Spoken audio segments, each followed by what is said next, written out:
Guys, ইতালিতে অনেক ধরনের মার্কেট আছে যেখানে একের ভিতর সব কিছু পাওয়া যায়, যেমন খাবার, পোশাক, জিনিসপত্র, গাড়ির জিনিস।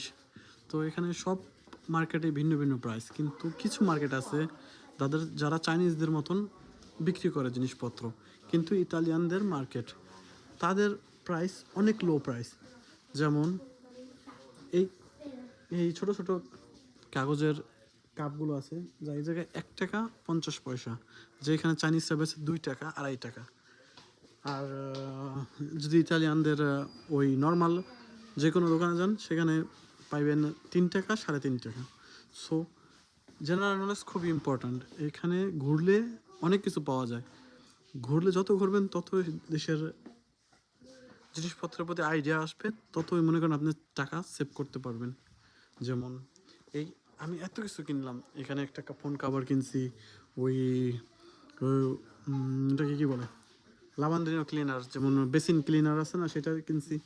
একটা আজেন্ডা কিনছি, যেটাতে মনে করেন আপনার বৎসরিক হিসাব করা লাগে, সেটা কিনছি। সব কিছু মিলা মানে একটা হাত মোজা কিনছি, যা এত স্ট্রং হাত মোজা, যেটা পরলে গরম সেই উষ্ণতা অনুভব হয়।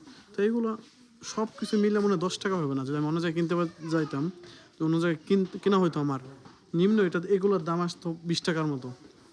সো একটু ঘোরাফেরা করলে, ঘোরাফেরা বলতে ঘোরাফেরা যে বাইরে যে আনন্দ করতে সেরকম না। যদি আপনি যত বেশি চেষ্টা করবেন যে সঞ্চয় করার, তত মনে করেন যদি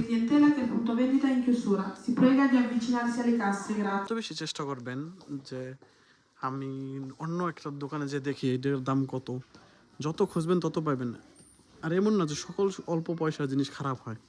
এটা ঠিক যে ভালো পয়সা যেটা জিনিসের দাম বেশি সেটার গুণগান মান ভালো থাকে, কিন্তু আবার অল্প টাকার মধ্যেও ভালো কোয়ালিটির জিনিস পাওয়া যায়। তো খুঁজিয়া দেখেন, আপনিও পাইতে পারেন ভালো জিনিস।